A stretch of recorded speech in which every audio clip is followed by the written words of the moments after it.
ಇವತ್ತಿನ ಟಾಪಿಕ್ ಬಂದ್ಬಿಟ್ಟು ಮೇನ್ಲಿ ಸ್ಟೂಡೆಂಟ್ಸ್ಗೆ ಧ್ಯಾನ ಎಷ್ಟು ಇಂಪಾರ್ಟೆಂಟು, ಯಾವ ತರ ಅಂತಂದ್ಬಿಟ್ಟು ಪತ್ರಿಜಿ ಗುರುಗಳು ಏನ್ ಮಾಡಿದ್ದಾರೆ, ಈ 5 ಫಿಂಗರ್ಸ್ ಕಾನ್ಸೆಪ್ಟ್ ನಾನು ಹೇಳಿದ್ನಲ್ಲ, ಎಷ್ಟೋ 5 ಫಿಂಗರ್ಸ್ ಕಾನ್ಸೆಪ್ಟ್ ಗಳನ್ನ ಮಾಡಿದ್ದಾರೆ ಅವರು. ಅದರಲ್ಲಿ ಸ್ಟೂಡೆಂಟ್ಸ್ಗೋಸ್ಕರ ಮತ್ತೆ ಒಂದು 5 ಫಿಂಗರ್ಸ್ ಕಾನ್ಸೆಪ್ಟ್ ಅಲ್ಲಿ ಧ್ಯಾನ ಎಷ್ಟು ಇಂಪಾರ್ಟೆಂಟು ಅನ್ನೋದನ್ನ ಹೇಳಿದ್ದಾರೆ ಮಾಸ್ಟರ್. ಸೊ ಇವತ್ತು ಅದನ್ನ ನೋಡೋಣ. ಯಾರು ನೀವು ಸ್ಟೂಡೆಂಟ್ಸ್ಗೆ ನಿನ್ನೆ ಕೇಳಿದ್ರಿ ಯಾವ ತರ ಪ್ರೊಸೀಡ್ ಆಗ್ಬೇಕು, ಮಕ್ಳಿಗೆ ಹೇಳ್ಕೊಡ್ಬೇಕು ಅಂತಂದ್ರೆ ಯಾವ ತರ ಹೇಳ್ಕೊಡ್ಬೇಕು ಅಂತ ಕೇಳಿದ್ರಿ. ಸೊ ಈ ತರ ಜಸ್ಟ್ ಹೇಳ್ತಾ ಹೋಗ್ಬೋದು ಮಕ್ಕಳಿಗೆ. ಸೊ ಹೇಗೆ ನಮ್ಮ ಪ್ರತಿಯೊಬ್ಬರಿಗೂ ಈ ಒಂದು ಹಸ್ತ ಅಂತಂದ್ರೆ ಈ ತರ 5 ಬೆರಳು ಎಷ್ಟು ಇಂಪಾರ್ಟೆಂಟ್ ಅಲ್ವಾ, ಅದೇ ತರಾನೇ ಸ್ಟೂಡೆಂಟ್ ಜೀವನದಲ್ಲಿ ಈ 5 ಪಾಯಿಂಟ್ಸ್ ಇಂಪಾರ್ಟೆಂಟ್. ಈಗ ಯಾರಾದ್ರೂ ಇದು ಅನ್ಮ್ಯೂಟ್ ಮಾಡ್ಕೊಳ್ಳೋ ಆಪ್ಷನ್ ಕೊಡ್ತೀನಿ.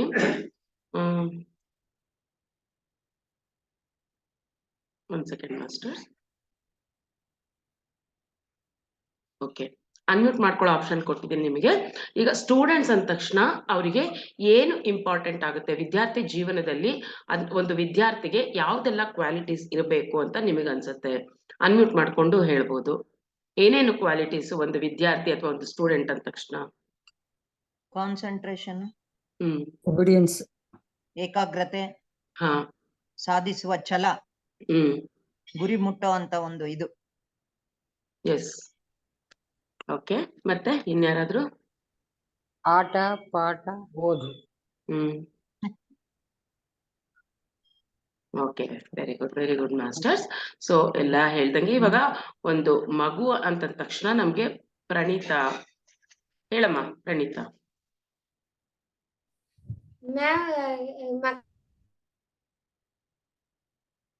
ಹೇಳು, ಅನ್ಮ್ಯೂಟ್ ಮಾಡ್ಕೋ. ಕಾನ್ಸಂಟ್ರೇಷನ್ ಬೇಕು, ಮತ್ತೆ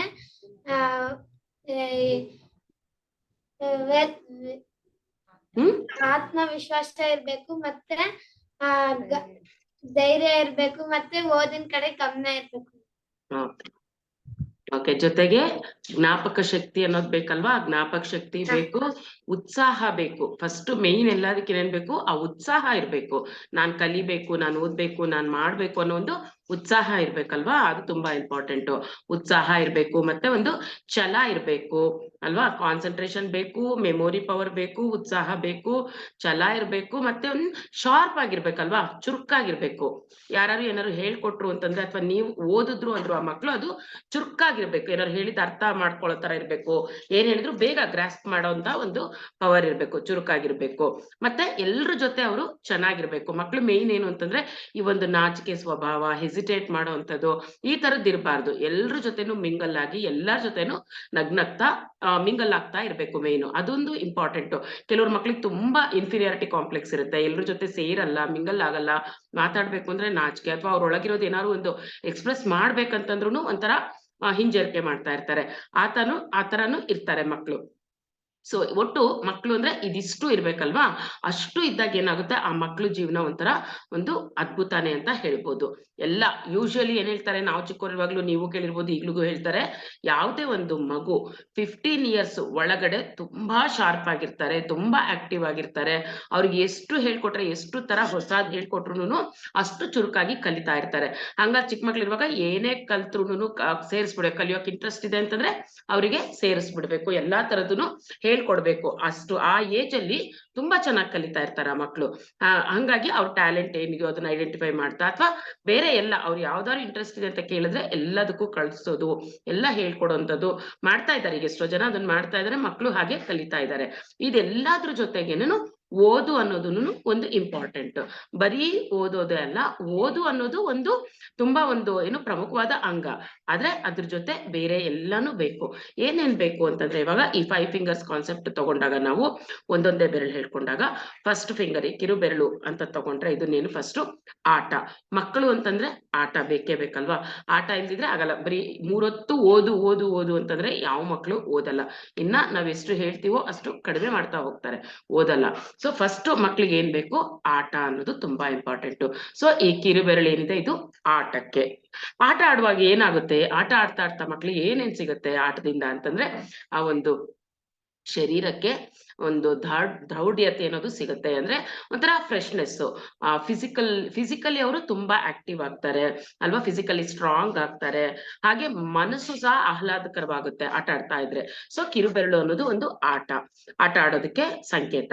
ನೆಕ್ಸ್ಟ್ ಒಂದು ರಿಂಗ್ ಫಿಂಗರ್ ಏನಕ್ಕೆ ಅಂತಂತಂದ್ರೆ ಇಲ್ಲಿ ಹಾಡುಗಳು ಕಲಿಯುವಂಥದ್ದು, ಹಾಡಿರ್ಬೋದು, ಮೇನ್ ಹಾಡು, ಡಾನ್ಸ್, ಆ ತರದ್ದು ಯಾವುದೇ ಒಂದು ಆಕ್ಟಿವಿಟಿ ಇರ್ಬೋದು. ಈಗ ಸಪೋಸ್ ಹಾಡಂದ್ರೆ ಗ್ರೂಪ್ ಸಾಂಗ್ಸ್ ಇರ್ಬೋದು, ಶ್ಲೋಕಗಳಿರ್ಬೋದು, ಪ್ರಾರ್ಥನೆಗಳಿರ್ಬೋದು, ಪ್ರೇಯರ್ಸ್ ಇರ್ಬೋದು, ವೇದಗಳಿರಬಹುದು, ಈ ತರದ್ದೆಲ್ಲ ಕಲಿಯುವಂಥದ್ದು.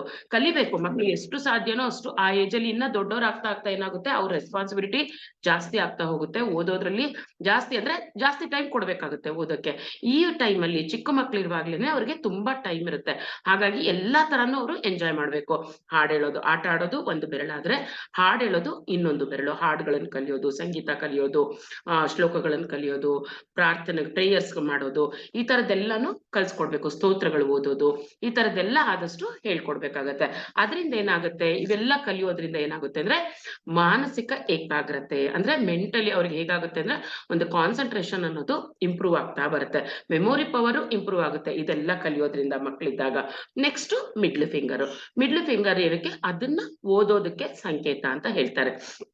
ಈಗ ಒಂದು ಆಟ ಆಯ್ತು, ಒಂದು ಹಾಡು ಆ ತರದ್ದು ಕಲಿಯೋದು, ಇನ್ನೊಂದು ಧ್ಯಾನಕ್ಕೆ ಓದೋದಕ್ಕೆ. ಮಿಡ್ಲ್ ಫಿಂಗರ್ ಓದೋದು, ಅದು ಬಿಟ್ಟು ಎಲ್ಲಾ ಫಿಂಗರ್ಸು ಓದೋದು ಅನ್ನೋದು ಆಗ್ಬಾರ್ದು, ಅಲ್ಲಿ ತಪ್ಪಾಗುತ್ತೆ.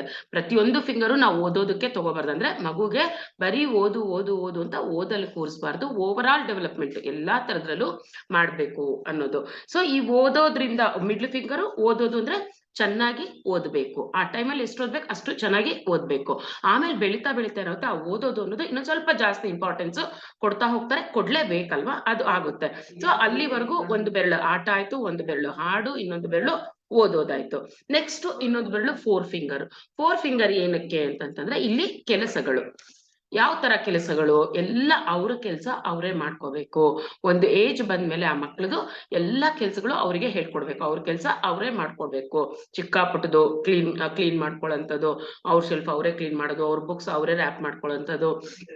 ಆದಷ್ಟು ಅವರು ಪೇರೆಂಟ್ಸ್ ಮೇಲೆ ಡಿಪೆಂಡ್ ಆಗೋ ತರ ಮಾಡಬಾರ್ದು. ಎಲ್ಲಾ ಕೆಲ್ಸಗಳು ಅವರೇ ಮಾಡ್ಕೊಳ್ತಾ ಹೋಗ್ಬೇಕು.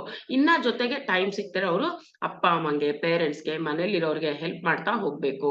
ಮತ್ತೆ ಆದಷ್ಟು ಅಷ್ಟೇ ಅವ್ರಿಗೆ ಏನ್ ಹೇಳ್ಕೊಡ್ಬೇಕು, ಚಿಕ್ಕವರಿಂದ ಯಾರ ಮೇಲೂ ಡಿಪೆಂಡ್ ಆಗ್ಬಾರ್ದು ಅನ್ನೋ ಒಂದು ಕಾನ್ಸೆಪ್ಟ್ ಕೆಲ್ಸಗಳು ಮಾಡ್ಕೊಳ್ಳೋಂಥದ್ದು ಹೇಳ್ಕೊಡ್ಬೇಕು.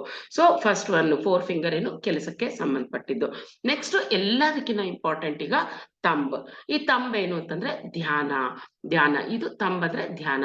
ಇವಾಗ ಆದಷ್ಟು ಮಕ್ಳು ಅಂತಂದ್ರೆ ಎಲ್ಲಾನು ಇವಾಗ ಚೆನ್ನಾಗ್ ಮಾಡ್ತಾರೆ, ಚೆನ್ನಾಗ್ ಆಟ ಆಡ್ತಾರೆ, ಚೆನ್ನಾಗ್ ಹಾಡುಗಳು ಕಲಿತಾರೆ, ಎಲ್ಲಾ ಶಾರ್ಪ್ ಇರ್ತಾರಲ್ವಾ ಚಿಕ್ಕ ಮಕ್ಳು. ಆ ಮೈಂಡ್ ಅವ್ರದ್ದು ಫ್ರೆಶ್ ಆಗಿರುತ್ತೆ. ಯಾವುದೇ ರೀತಿ ಬೇಡ್ದಿರ ಆಲೋಚನೆಗಳು ದೊಡ್ಡವ್ರಿಗಿರೋ ತರ ಅಷ್ಟು ಇರಲ್ಲ ಆ ಮಕ್ಳು, ಆದಷ್ಟು ಫ್ರೆಶ್ ಆಗಿರ್ತಾರೆ. ಹಾಗಾಗಿ ಎಲ್ಲ ಬೇಗ ಕಲಿತಾ ಇರ್ತಾರೆ. ಅದ್ರ ಜೊತೆಗೆ ನಾವು ಧ್ಯಾನ ಅನ್ನೋದು ಇನ್ನೊಂದು ಫಿಂಗರ್, ಮೇನ್ ತಂಬ್. ಈ ತಂಬ್ ಏನು ಅಂದ್ರೆ ಧ್ಯಾನ. ಈ ಧ್ಯಾನ ಅನ್ನೋದು ಹೇಳ್ಕೊಡೋದು ತುಂಬಾನೇ ಇಂಪಾರ್ಟೆಂಟ್ ಆಗುತ್ತೆ ಆ ಮಕ್ಳಿಗೆ. ಆ ಧ್ಯಾನದಿಂದ ಅವ್ರೇನ್ ಒಂದ್ ಸೆಕೆಂಡ್ ಓಕೆ ಮಾಸ್ಟರ್ಸ್. ಹಾಗಾಗಿ ತಂಬ್ ಅನ್ನೋದೇನು ಅಂದ್ರೆ ಧ್ಯಾನದ ಸಂಕೇತ. ಈ ಎಲ್ಲಾದ್ರ ಜೊತೆನು ಧ್ಯಾನ ಅನ್ನೋದು ತುಂಬಾ ಇಂಪಾರ್ಟೆಂಟ್. ಈಗ ಪ್ರತಿದಿನಾನು ಮಕ್ಕಳು ಓದ್ಬೇಕು, ಫಿಸಿಕಲ್ ಫಿಟ್ನೆಸ್ಗೆ ಆಟ ಆಡ್ಬೇಕು, ಮೆಂಟಲ್ ಫಿಟ್ನೆಸ್ಗೆ ಬೇರೆ ತರದೆಲ್ಲಾನು ಕಲಿತಾ ಹೋಗ್ಬೇಕು. ಆಮೇಲೆ ಓದೋದನ್ನೋದಂತೂ ವಿದ್ಯಾರ್ಥಿ ಅಂದ್ಮೇಲೆ ಓದ್ಲೇಬೇಕು, ಅದೇ ಇರುತ್ತೆ.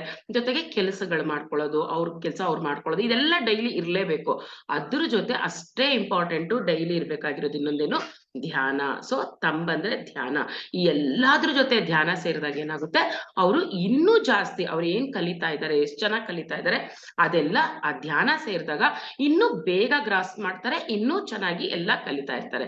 ಅದು ಬಿಟ್ಟು ಎಲ್ಲಾ ಬೆರಳು ಓದು ಅಂತಂದಾಗ ಏನಾಗುತ್ತೆ, too much is too bad ಅಂತ ಹೇಳ್ತೀವಲ್ಲ, ಹಾಗೆ ಬರೀ ಓದು ಓದು ಓದು ಅಂದ್ಬಿಟ್ರೆ ಏನಾಗುತ್ತೆ, ಅದು ಬ್ಯಾಲೆನ್ಸ್ಡ್ ಆಗಲ್ಲ. ಸೊ ಎಲ್ಲಾದ್ರ ಜೊತೆ ಆಟ, ಓಟ, ಆಮೇಲೆ ವಿದ್ಯೆ, ಧ್ಯಾನ ಎಲ್ಲಾನು ಇರ್ಬೇಕು ಅವರಿಗೆ. ಸೊ ತಂಬ್ ಅನ್ನೋದು ತುಂಬಾ ಇಂಪಾರ್ಟೆಂಟ್. ಯಾಕೆಂದ್ರೆ ಎಲ್ಲದಕ್ಕೂ ಇದು ಸಹಕಾರಿ ಆಗುತ್ತೆ. ಧ್ಯಾನ ಇದ್ದಾಗ ಎಲ್ಲಾನು ಚೆನ್ನಾಗಾಗುತ್ತೆ. ಅವ್ರಿಗೆ ಬೇಗ ಕಲಿತಾರೆ. 1 hour ಓದೋಂಥದನ್ನ half an hour ಅಲ್ಲೇ ಓದಿ ಮುಗಿಸ್ತಾರೆ. ಅಥವಾ ಯಾವ್ದಾದ್ರು ಆಟ ಇರ್ಬೋದು, ಇನ್ನೂ ಜಾಸ್ತಿ ಆಟ ಆಡ್ತಾರೆ, ಅಥವಾ ಆ ಆಟದಲ್ಲಿ ಎಕ್ಸೆಲ್ ಮಾಡ್ತಾರೆ, ಅಂದ್ರೆ ಅದರಲ್ಲಿ ಚೆನ್ನಾಗಿ ಮಾಡ್ತಾರೆ, ಇನ್ನ ಚೆನ್ನಾಗಾಗೋ ತರ ಆಗುತ್ತೆ. ಯಾಕೆ ಈ ಧ್ಯಾನ ನಮ್ಮ ಮಕ್ಕಳಿಂದ ನಾವು ಹೇಳ್ಕೊಡ್ಬೇಕು ಅಂತಂದ್ರೆ, ಗಾದೆನೇ ಇದೆ ಅಲ್ವಾ, ಯಾವುದೇ ಒಂದ್ ರೀತಿ ಗಿಡವಾಗಿ ಬಗ್ಗದ್ದು ಮರವಾಗಿ ಬಗ್ಗೀತೆ ಅಂತಂದ್ಬಿಟ್ಟು. ಈ ಮಗು ಇದ್ದಾಗಿಂದಾನೇ ನಾವು ಧ್ಯಾನ ಅನ್ನೋದು ಹೇಳ್ಕೊಟ್ರೆ ಅವ್ರಿಗೆ ದೊಡ್ಡವರಾದ್ಮೇಲೆ ಅದೇನೋ ಒಂಥರ ಹೊರೆ, ಅದೇನೋ ಒಂಥರ ಎಕ್ಸ್ಟ್ರಾ ಅನ್ನೋ ತರ ಅವ್ರಿಗೆ ಅನ್ಸಲ್ಲ. ಈ ಧ್ಯಾನ ದೊಡ್ಡವರಾದ್ಮೇಲೆ ಪ್ರಾಕ್ಟೀಸ್ ಆಗ್ಬಿಡುತ್ತೆ ಅವ್ರಿಗೆ. ಹಾಗಾಗಿ ಏನೇ ಒಂದು ಗುಡ್ ಹ್ಯಾಬಿಟ್ಸ್, ಒಳ್ಳೆ ಹ್ಯಾಬಿಟ್ಸ್ ಏನಿದ್ರು ನಾವು ಅವ್ರಿಗೆ ಮಕ್ಕಳಿಗೆ ಚಿಕ್ಕವರಿಂದಾನೇ ಹೇಳ್ಕೊಡ್ತಾ ಹೋಗ್ಬೇಕು. ಧ್ಯಾನ ಇಲ್ದಿದ್ರೆ ಏನಾಗುತ್ತೆ ಅಂತ ನೀವು ಕೇಳ್ಬೋದು. ಧ್ಯಾನ ಮಕ್ಳಿಗೆ ಇಲ್ದಿದ್ರೆ ಏನಾಗುತ್ತೆ ಅಂತ. ಈಗ ಎಷ್ಟೋ ಜನದ ಮಕ್ಳಲ್ಲಿ ನೀವು ನೋಡ್ತಾ ಇದ್ದೀರಾ, ಅವ್ರಿಗೊಂದು ಲೈಫ್ ಪರ್ಪಸ್ ಗೊತ್ತಿರಲ್ಲ, ಏನ್ ಓದ್ಬೇಕಂತ ಅವ್ರಿಗೆ ಗೊತ್ತಿರಲ್ಲ. ಏನ್ ಆಗ್ಬೇಕಂತಿದ್ಯಾ ಅಂತಂದ್ರೆ ದೊಡ್ಡವ್ರು ಏನೋ ಮನೇಲಿ ಹೇಳಿರ್ತಾರೆ, ಇಂಜಿನಿಯರ್ ಆಗ್ಬೇಕು, ಡಾಕ್ಟರ್ ಆಗ್ಬೇಕು, ಎಲ್ರೂ ಬಾಯಲ್ಲಿ ಅದೇ ಇರುತ್ತೆ. ಅವ್ರಿಗೆ ಅಂತ ಒಂದು ಕ್ಲಿಯರ್ ಪಿಕ್ಚರ್ ಸಿಗಲ್ಲ. ಯಾವಾಗ ಈ ಧ್ಯಾನ ಮಾಡ್ತಾ ಇರ್ತಾರೆ ಚಿಕ್ಕವರಿಂದ ಅಂದಾಗ ಅವರ ಲೈಫ್ ಪರ್ಪಸ್ ಅವ್ರಿಗೆ ಗೊತ್ತಾಗುತ್ತೆ. ನಾನು ಇಂಥದಕ್ಕೆ ಇದೀನಿ, ನನಗೆ ಕರೆಕ್ಟ್ ಆಗಿ ಸೂಟ್ ಆಗುವಂಥದ್ದು ಇಂಥದ್ದೇ, ನಾನು ಇದೇ ಮಾಡ್ಬೇಕು ಅಂತ. ಮತ್ತೆ ಇನ್ನೊಂದು ಮೆಂಟಾಲಿಟಿ ಮಕ್ಳದೇನು ಅಂತಂದ್ರೆ, ಎಲ್ರು ನಾವು ಮನೇಲಿ ಏನ್ ಮಾಡ್ಬಿಟ್ಟಿರ್ತೀವಿ ಪೇರೆಂಟ್ಸ್ ಎಲ್ಲ ಅಂತಂದ್ರೆ, ಮಗು ಅಂತಂದ್ರೆ ಓದು ಓದು ಓದು, ನೀನೇ ಫಸ್ಟ್ ರ್ಯಾಂಕ್ ಬರ್ಬೇಕು, ಫಸ್ಟ್ ಬರ್ಬೇಕು ಕಾಲೇಜ್ಗೆ ಅಥವಾ ಸ್ಕೂಲಿಗೆ ಫಸ್ಟ್ ಬರ್ಬೇಕು, ಇದು ತಲೆಯಲ್ಲಿ ಚೆನ್ನಾಗಿ ತುಂಬಿಸ್ಬಿಟ್ಟಿರ್ತೀವಿ. ಹಂಗಾಗಿ ಯಾರು ಮಕ್ಳನ್ನ ಹೇಗ್ ಓದ್ತಾ ಇದೀಯ ಅಂತಂದ್ರೆ, ನಾನು ಫಸ್ಟ್ ರ್ಯಾಂಕ್ ಬರುವಾಗ ಓದ್ತಾ ಇದ್ದೀನಿ, ಫಸ್ಟ್ ರ್ಯಾಂಕ್ ಬರ್ತೀನಿ, ಈ ತರದೆಲ್ಲ ಅಂತಾರೆ. ಅಕಸ್ಮಾತ್ ಬರ್ಲಿಲ್ಲ ಅಂತಂದ್ರೆ ಏನಾಗ್ತಾರೆ, ಅಲ್ಲಿ ಅಪ್ಸೆಟ್ ಆಗೋಗ್ತಾರೆ, ಡಲ್ ಆಗೋಗ್ತಾರೆ, ಅದು ರಿವರ್ಸ್ ಎಫೆಕ್ಟ್ ಆಗುತ್ತೆ. ಸೊ ಮಕ್ಳಿಗೆ ನಾವ್ ಯಾವ ತರ ಹೇಳ್ಕೊಡ್ಬೇಕು ಅಂದ್ರೆ, ಯಾವಾಗ್ಲೂ ಕಾಂಪಿಟೇಷನ್ ಮೋಡಲ್ ಬೇಡ. ಅಂದ್ರೆ ನೀನೇ ಉದ್ಧಾರ ಆಗು, ನೀನೇ ಫಸ್ಟ್ ಬಾ, ಈ ತರ ಮೆಂಟಾಲಿಟಿಲಿ ಬೆಳೆಸಬಾರ್ದು ಅವ್ರನ್ನ. ಅವನು ಚೆನ್ನಾಗಿ ಓದ್ಬೇಕು, ಅವ್ರ ಸುತ್ತು ಇರೋರು ಚೆನ್ನಾಗಿ ಓದ್ಬೇಕು, ಅವನು ಚೆನ್ನಾಗಿರ್ಬೇಕು, ಸುತ್ತಲೂ ಇರೋರು ಚೆನ್ನಾಗಿರ್ಬೇಕು. ಈ ತರ ಎನ್ವಿರಾನ್ಮೆಂಟ್ ಅಲ್ಲಿ ಈ ತರ ನಾವ್ ಹೇಳ್ತಾ ಮಕ್ಳನ್ನ ಬೆಳೆಸ್ಬೇಕು. ಅಂದ್ರೆ ಯಾವ ತರ ಅಂದ್ರೆ, ಈಗ ಮಕ್ಳಿಗೆ ಹೇಗೆ ಓದ್ತಿದ್ಯಾ ಅಂದ್ರೆ, ಫಸ್ಟ್ ರ್ಯಾಂಕ್ ಬರ್ಬೇಕು ಅನ್ನೋಕ್ಕಿನ್ನ ನಾನು ಔಟ್ ಆಫ್ ಔಟ್ ಬರೋ ತರ ಓದ್ತಾ ಇದ್ದೀನಿ, 100 ಔಟ್ ಆಫ್ 100 ಬರೋ ತರ ಓದ್ತಾ ಇದ್ದೀನಿ, ಚೆನ್ನಾಗಿ ಓದ್ತಾ ಇದ್ದೀನಿ, ಈ ತರ ಅಂದಾಗ ಏನಾಗುತ್ತೆ, ಬೇರೆ ಮಕ್ಳು ಚೆನ್ನಾಗಿ ಓದ್ಲಿ, ಅವರು ಚೆನ್ನಾಗಿ ಓದ್ತಾರೆ.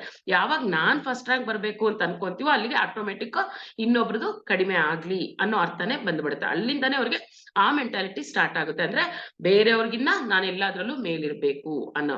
ಸೊ ಆ ಮೆಂಟಾಲಿಟಿ ಬೇಡ. ಎಲ್ಲರೂ ಅವರು ಚೆನ್ನಾಗಿ ಓದ್ಲಿ, ಅವ್ರಿಗೂ 100 ಔಟ್ ಆಫ್ 100 ಬರ್ಲಿ, ಬೇರೆಯವ್ರಿಗೂ 100 ಔಟ್ ಆಫ್ 100 ಬರ್ಲಿ, ಈ ತರ ಒಂದು ಮೆಂಟಾಲಿಟಿಲಿ ಓದಿಸ್ಬೇಕು ಮಕ್ಳನ್ನ. ಈ ತರ ಅರ್ಥ ಮಾಡಿಸಿ ಓದ್ಬೇಕು. ಹೆಲ್ದಿ ಕಾಂಪಿಟೇಷನ್ ಇರ್ಬೇಕು. ಯಾವಾಗ್ಲೂ ಮಕ್ಳಿಗೆ ಒಬ್ರನ್ ಕಂಡ್ರೆ ಒಬ್ರಿಗೆ ಆಗದೆ ಇರೋ ತರ, ಆ ತರ ಒಂದು ಇದ್ರಲ್ಲಿ ಹೊಟ್ಟೆ ಕಿಚ್ಚು, ಹೊಟ್ಟೆ ಉರಿ, ಆ ತರ ಇದ್ರಲ್ಲಿ ಓದಿಸ್ಬಾರ್ದು ಮಕ್ಳನ್ನ. ಯಾವಾಗ್ಲೂ ಏನು ಅಂದ್ರೆ, ನೀನು ಚೆನ್ನಾಗಿರು, ನಿನ್ ಸುತ್ತು ಇರೋರು ಚೆನ್ನಾಗಿರ್ಲಿ, ಹೆಲ್ದಿ ಕಾಂಪಿಟೇಷನ್. ಅವಳು ಅಷ್ಟು ಓದ್ತಿದ್ದಾಳೆ ಅವತ್ತು, ನೀನ್ ಇನ್ನೊಂದ್ ಸ್ವಲ್ಪ ಚೆನ್ನಾಗಿ ಓದು, ಈ ತರ ಒಂದು ಹೆಲ್ದಿ ಕಾಂಪಿಟೇಷನ್ ಇಟ್ಕೊಂಡು ಓದೋ ತರ ಮಕ್ಳನ್ನ ನಾವು ಬೆಳೆಸ್ಬೇಕಾಗತ್ತೆ. ಸೊ ಈ ಧ್ಯಾನ ಮಾಡಿದಾಗ ಇದೆಲ್ಲಾನು ಅರ್ಥ ಆಗ್ತಾ ಬರುತ್ತಾ ಮಕ್ಳಿಗೂನು.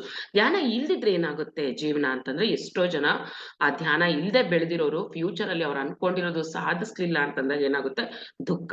ಜೀವನ ಇಡೀ ಅವ್ರಿಗೆ ದುಃಖದ ತರಾನೇ ಕಾಣ್ತಾ ಇರುತ್ತೆ. ಏನು ಅವ್ರು ಅನ್ಕೊಂಡಿದ್ದಾಗ್ಲಿಲ್ಲ ಆದ್ರೂ ದೊಡ್ಡ ಫೇಲ್ಯೂರು ಲೈಫಲ್ಲಿ, ನಾನು ಇರೋದೇ ವೇಸ್ಟು ಅಂತ ಅನ್ಕೊಂಡ್ಬಿಟ್ಟು ಎಷ್ಟೋ ಜನ ಸೂಯಿಸೈಡ್ ಅಟೆಂಪ್ಟ್ ವರ್ಗೂ ತುಂಬಾ ಜನ ಹೋಗಿದ್ದಾರೆ, ಸೂಯಿಸೈಡ್ ಮಾಡ್ಕೊಂತಾರೆ.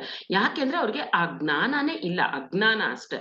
ಅಜ್ಞಾನದಿಂದ ಅವ್ರು ಅನ್ಕೊಂಡಿದ್ದ ಆಗಿಲ್ಲ ಅಂತಂದಾಗ ಸೂಯಿಸೈಡ್ ಲೆವೆಲ್ಗೆ ಹೋಗ್ತಾರೆ. ಪ್ರತಿಯೊಬ್ರು ಬರೀ ಓದಿ, ಚೆನ್ನಾಗಿ ಓದಿ ಎಲ್ಲರೂ ಫಸ್ಟ್ ರ್ಯಾಂಕ್ ಬರ್ಬೇಕಂದ್ರೆ ಎಲ್ಲಾಗುತ್ತಲ್ವಾ. ಸೊ ಅವ್ರಿಗೆ ಎಷ್ಟು ಬೇಕಷ್ಟು ಜ್ಞಾನಕ್ಕೆ ಓದ್ತಾ ಯಾವ ರೀತಿ ಅವ್ರ ಲೈಫಲ್ಲಿ ಸೆಟ್ಲ್ ಆಗಬಹುದು ಅನ್ನೋದು ನೋಡ್ಕೊಳಕ್ಕೆ ಸಾಧ್ಯ ಈ ಧ್ಯಾನದಿಂದ ಆಗುತ್ತೆ. ಸೊ ಧ್ಯಾನ ಇಲ್ದಿದ್ರೆ ಏನಾಗುತ್ತೆ, ತೃಪ್ತಿ ಇಲ್ದಿರೋ ಜೀವನ ಆಗುತ್ತೆ, ಆನಂದ ರಾಹಿತ್ಯ ಜೀವನ ಆಗುತ್ತೆ. ಅಂದ್ರೆ ಆನಂದನೇ ಇರಲ್ಲ ಜೀವನದಲ್ಲಿ, ಯಾವಾಗ ನೋಡ್ರಿ ಏನೋ ಬೇಜಾರು, ಏನೋ ಕಳ್ಕೊಂಡಿರೋ ತರ ಆ ತರ. ಆಮೇಲೆ ಅಯೋಮಯ ಜೀವನದಲ್ಲಿ, ಏನಾದ್ರು ಒಂದು ಡಿಸಿಷನ್ ತಗೋಬೇಕು ಅಂದ್ರೆ ಇದ ಈ ತರ ಒಂದು ಅವ್ಯುಲೇಷನ್ ಅಲ್ಲೇ ಇರ್ತಾರ ಅವರು. ಡಿಸಿಷನ್ ಬೇಗ ಮಾಡ್ಕೊಳಕ್ಕೆ ಸಾಧ್ಯನೇ ಇಲ್ಲ ಧ್ಯಾನ ಇಲ್ದಿದ್ರೆ ಅವ್ರಿಗೆ. ಅರ್ಥವಿಲ್ದಿರೋ ಜೀವನ ಅನ್ನಿಸ್ಬಿಡುತ್ತೆ. ಸ್ವಲ್ಪ ದಿನ ಆದ್ಮೇಲೆ ಅಂತ, ಅಯ್ಯೋ ನನ್ ಜೀವನಕ್ಕೆ ಅರ್ಥನೇ ಇಲ್ಲಪ್ಪ, ಅರ್ಥವಿಲ್ದಿರೋ ಜೀವನ ಅಂತ ಅನ್ಕೊಂಡು ಅದೊಂದು ಡಿಸಿಷನ್ಗೆ ಬಂದ್ಬಿಡ್ತಾರೆ. ಸೊ ಇದೆಲ್ಲ ಏನಾಗುತ್ತೆ, ಒಂದ್ ಜೀವನ ಅಂದ್ಬಿಟ್ರೆ ಏನ್ ಅನ್ಸ್ಬಿಡುತ್ತೆ ಅವ್ರಿಗೆ, ಇದೊಂದು ದೊಡ್ಡ ದುಃಖ. ಜೀವನ ಅಂದ್ರೆ ಏನು, ಒಂದು ದುಃಖ ಅನ್ನೋ ತರ ಇದ್ ಮಾಡ್ಕೊಂಡ್ಬಿಡ್ತಾರೆ. ಮತ್ತೆ ಜ್ಞಾನ ಇಲ್ದೆ ಏನ್ ಮಾಡ್ತಾರೆ, ತುಂಬಾ ಸಿವಿಯರ್ ಆದಾಗ ಏನ್ ಮಾಡ್ತಾರೆ, ಅವ್ರು ಅನ್ಕೊಂಡಿರೋದು ಆಗ್ದಿದ್ದಾಗ ಏನ್ ಮಾಡ್ತಾರೆ, ಡಿಪ್ರೆಷನ್ಗೆ ಹೋಗ್ತಾರೆ. ಆ ಡಿಪ್ರೆಷನ್ ಇಂದ ಏನ್ ಮಾಡ್ತಾರೆ, ಇನ್ ಮುಗೀತು ನನ್ ಜೀವನ ಇಷ್ಟೇ, ನನಗೆ ಸಕ್ಸಸ್ಸೇ ಇಲ್ಲ ಅನ್ಕೊಂಡು ಸೂಯಿಸೈಡ್ ಅಟೆಂಪ್ಟ್ ವರ್ಗೂ ಹೋಗ್ತಾರೆ. ಇಲ್ಲ ಹೇಗಂದ್ ಹಾಗೆ ಬೆಳೀತಾ ಇರ್ತಾರೆ ಅಲ್ವಾ. ಮನೇಲಿ ಒಂಥರ ಮುಚ್ಚಿಡೋದು, ಸುಳ್ಳು ಹೇಳೋದು, ಆ ತರ ಮಾಡೋದು, ಹೊರಗಡೆ ಹೋಗೋದು, ಎಂಜಾಯ್ ಮಾಡೋದು, ಅಪ್ಪ ಅಮ್ಮನ ಹತ್ರ ಸುಳ್ಳು ಹೇಳೋದು, ಕಾಲೇಜ್ಗೆ ಹೋಗದೆ ಇರೋದು, ಬಂಕ್ ಮಾಡದೆ ಇರೋ ಮಾಡುವಂಥದ್ದು, ಈ ತರದ್ದೆಲ್ಲ ಎಷ್ಟೋ ಮಕ್ಕಳಲ್ಲಿ ನಾವು ನೋಡ್ತಾನೆ ಇರ್ತೀವಿ. ಹಾಗಾಗಿ ಮಕ್ಕಳಿಗೆ ಎಲ್ರು ನಾವು ಹೇಗೆ ಆಸ್ತಿ ಅಂತ ಮಕ್ಳಿಗೆ ಮಾಡ್ತೀವಲ್ಲ, ಅದಕ್ಕಿನ್ನ ಇಂಪಾರ್ಟೆಂಟು ಧ್ಯಾನ ಅನ್ನೋದನ್ನ 5 ವರ್ಷ ಮಕ್ಳು ಆಗ್ತಿದ್ದಂಗೆ, ಮಕ್ಳಿಗೆ 5 years ಆಗ್ತಿದ್ದಂಗೆ ಧ್ಯಾನ ಅನ್ನೋದನ್ನ ನಾವು ಪರಿಚಯ ಮಾಡಿಸ್ಬೇಕು ಮಕ್ಳಿಗೆ. ಆ ಸ್ಪಿರಿಚುಯಾಲಿಟಿ ಅಂದ್ರೆ ಧ್ಯಾನ. ನೀನ್ ತಿಳ್ಕೊ, ಅವನನ್ನ ಅವ್ನ್ ತಿಳ್ಕೊಬೇಕು. ಆ ಮಗು ಅದು ಕ್ಲೀನ್ ಆಗಿ ತಿಳ್ಕೊಬೇಕು, ಅದ್ರ ಜೀವನದ ಉದ್ದೇಶ ಅದು ತಿಳ್ಕೊಬೇಕು ಅಂತಂದಾಗ ಧ್ಯಾನ ಅನ್ನೋದು ತುಂಬಾ ಇಂಪಾರ್ಟೆಂಟ್ ಆ ವಯಸ್ಸಲ್ಲಿ. ಎಲ್ಲಿಂದ ಬರುತ್ತೆ ಮಕ್ಳಿಗೆ ಮಕ್ಳಿಗೆ ಎಲ್ಲಿಂದ ಬರ್ತಾ ಧ್ಯಾನ ಅಂತಂದಾಗ ಪೇರೆಂಟ್ಸ್ ಫಸ್ಟ್ ಮಾಡ್ಬೇಕು ಅದನ್ನ. ಪೇರೆಂಟ್ಸ್ ಅದನ್ನ ಇಂಪ್ಲಿಮೆಂಟ್ ಮಾಡ್ಕೊಂಡು ಅವ್ರು ಮಾಡ್ತಾ ಇರುವಾಗ ಅದನ್ನ ನೋಡ್ತಾ ನೋಡ್ತಾ ಮಕ್ಳು ಹಾಯಾಗಿ ಮಾಡ್ತಾರೆ. ನಾವು ಸುಮ್ನೆ ಮಕ್ಳಿಗೆ ನೀನ್ ಧ್ಯಾನ ಮಾಡು ಅಂತ ಹೇಳ್ಬಿಟ್ಟು ನಾವು ಟಿವಿ ನೋಡ್ತಾ ಕೂತಿರೋದು, ನಾವ್ ಇನ್ನೇನೋ ಮಾಡಿದ್ರೆ ಮಕ್ಳಿಗೆ ಬರಲ್ಲ. ಹಾಗಾಗಿ ನಾವು ಮಾಡ್ತಾ ನಮ್ಮ ಜೊತೆ ಮಕ್ಕಳನ್ನು ಕೂರಿಸಿ ಧ್ಯಾನ ಮಾಡಿಸ್ತಾ ಇದ್ರೆ ಏನಾಗುತ್ತೆ, ಫುಲ್ಲು ಯಾವಾಗ್ಲೂ ಅವರು ಆನಂದವಾಗಿರ್ತಾರೆ, ಮತ್ತೆ ಅವ್ರ ಜೀವನ ಮೀನಿಂಗ್ಫುಲ್ ಆಗಿರುತ್ತೆ, ಮತ್ತೆ ತೃಪ್ತಿ ಆಗಿರುತ್ತೆ. ಯಾವಾಗ್ಲೂ ಒಂದು ತೃಪ್ತಿಯಿಂದ ಇರ್ತಾರೆ ಅವರು. ಸೊ ಜನ್ಮ ಸಾಫಲ್ಯ ಅನ್ನೋ ತರ ಇರ್ತಾರೆ ಅವರು. ಅಷ್ಟು ಚೆನ್ನಾಗಿ ಬೆಳಿತಾರೆ ಮಕ್ಕಳು ಧ್ಯಾನ ಇದ್ರೆ. ಸೊ ಅದೊಂದು, ಮತ್ತೆ ಅವರು ಚೆನ್ನಾಗಿರ್ಬೇಕು, ಸುತ್ತು ಇರೋರು ಚೆನ್ನಾಗಿರ್ಬೇಕು ಅನ್ನುವಂತಹ ಮೆಂಟಾಲಿಟಿ ಸಹ ಅವ್ರಿಗೆ ಬೆಳೆಸ್ಕೊಂತಾರೆ. ಅಂದ್ರೆ ಎಲ್ಲರ ಜೊತೆ ನಾನು, ನನ್ನ ಜೊತೆ ಎಲ್ಲರೂ ಅನ್ನುವಂತಹ ಎನ್ವಿರಾನ್ಮೆಂಟ್ ನಾವು ಕ್ರಿಯೇಟ್ ಮಾಡ್ಬೇಕು. ಅವರು ಆ ರೀತಿಲಿ ಬೆಳೆದಾಗ ಚೆನ್ನಾಗಿರುತ್ತೆ, ಓವರ್ ಆಲ್ ಡೆವಲಪ್ಮೆಂಟ್ ಚೆನ್ನಾಗಿರುತ್ತೆ. ಆತರ ಎಲ್ಲರ ಜೊತೆ ನಾನು, ನನ್ನ ಜೊತೆ ಎಲ್ಲರೂ ಅನ್ನುವಂತಹ ಒಂದು ಕಾನ್ಸೆಪ್ಟ್ ಅವರಲ್ಲಿ ಬಿಲ್ಡ್ ಮಾಡ್ಬೇಕಾಗುತ್ತೆ. ಅಂದ್ರೆ ಸಮನಾಗಿರುವುದೇ ಗೆಲುವು ಅಂತ. ಎಲ್ರು ಒಂದೇ ತರ ಸಮನಾಗಿದ್ರೆ ಅದೇ ನಮ್ಮ ಗೆಲುವು ಅನ್ನೋದು. ಯಾಕೆಂದ್ರೆ ಯಾವುದೋ ಒಂದು ಸೋಲು ಗೆಲುವು ಅನ್ನೋದು ಪ್ರಕೃತಿಲಿ ಸಹಜ. ಆ ಸೋಲನ್ನೇ ಇಟ್ಕೊಂಡು ನಾವು ಡಿಪ್ರೆಷನ್ಗೂ ಹೋಗ್ಬಾರ್ದು, ಇನ್ಫೀರಿಯಾರಿಟಿಗೂ ಹೋಗ್ಬಾರ್ದು, ಅಥವಾ ಗೆದ್ವಿ ಅನ್ನೋದು ಅದೊಂದು ಅಹಂಕಾರ, ಗರ್ವ, ದರ್ಪ ಇದ್ಯಾವುದೂನು ಇರಬಾರ್ದು. ಸೊ ಇಷ್ಟು ಮಕ್ಕಳಿಗೆ ಒಟ್ಟು ಯಾಕೆ ಈ ಧ್ಯಾನ ಅನ್ನೋದು ಅಷ್ಟು ಇಂಪಾರ್ಟೆಂಟ್ ಮಕ್ಕಳಿಗೆ. 5 ಬೆರಳಲ್ಲಿ ಆಟ, ಓದು, ಮತ್ತೆ ಅವರ ಬೇರೆ ಒಂದು ಟ್ಯಾಲೆಂಟ್ಸ್, ಏನೋ ಒಂದು ಅವ್ರ ಇಂಟ್ರೆಸ್ಟ್ ಏನ್ ಕಲಿತಾರೋ ಆ ಕಲಿಯೋದ್ರ ಜೊತೆಗೆ ಮತ್ತೆ ಕೆಲಸಗಳು ಮಾಡುವಂತಹದ್ದು ಅದ್ರ ಜೊತೆಗೆ ಧ್ಯಾನ ಅನ್ನೋದು ತುಂಬಾ ಇಂಪಾರ್ಟೆಂಟ್. ಅದೇ ಹೆಬ್ಬೆರಳೇ ಆಗಿರ್ಬೇಕು. ಹೆಬ್ಬೆರಳು ಎಷ್ಟು ಇಂಪಾರ್ಟೆಂಟು ಅದೇ ತರ ಧ್ಯಾನ ಅನ್ನೋದು ಓವರ್ ಆಲ್ ಡೆವಲಪ್ಮೆಂಟ್ಗೆ ಒಂದು ವಿದ್ಯಾರ್ಥಿಗೆ ತುಂಬಾ ಇಂಪಾರ್ಟೆಂಟು. ಸೊ ಒಬ್ಬರಿಂದ ಒಬ್ರು ಸಹಾಯ ಮಾಡ್ಕೊಳ್ಳೋದು, ಒಬ್ರು ಅಂದ್ರೆ ಎಲ್ಲಾ ರೀತಿಲೂ ಅವ್ರನ್ನ ನೀವು ನೋಡಿದಾಗ ನಿಮ್ಮ ಮಗುನ ಹತ್ರನೇ ಒಂದು 41 days ಧ್ಯಾನ ಮಾಡಿಸಿ, ಆ ಮಗು ಬಿಫೋರ್ ಮೆಡಿಟೇಷನ್ ಹೇಗಿರುತ್ತೆ, ಆಫ್ಟರ್ ಮೆಡಿಟೇಷನ್ ಹೇಗಿರುತ್ತೆ ಅಂತ ನೀವೇ ಲೈವ್ ಆಗಿ ನೋಡ್ಬೋದು.